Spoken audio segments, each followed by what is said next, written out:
সেলাই মেশিনটা নিয়েছি নিজের কাপড় চোপড় বানানোর জন্য, দেখা যাচ্ছে আশপাশের কাপড় চোপড় বানানোর জন্য, নিজের সংসার যাতে ভালোভাবে চলে এই কারণে।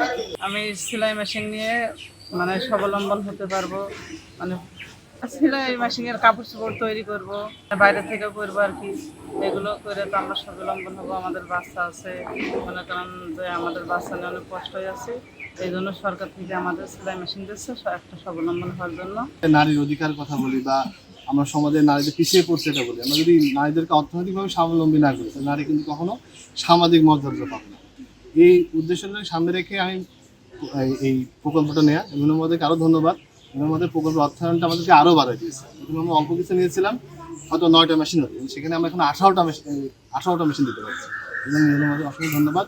আপনাদের কাছে অনুরোধ থাকবে যে আপনারা যাতে এই মেশিনটা, আমরা কিন্তু ভাইবা নিচ্ছি আপনাদের, যাতে আপনারা চালাতে পারেন কিনা, চালাতে না পারেন তাহলে দিয়ে কিন্তু লাভ হবে।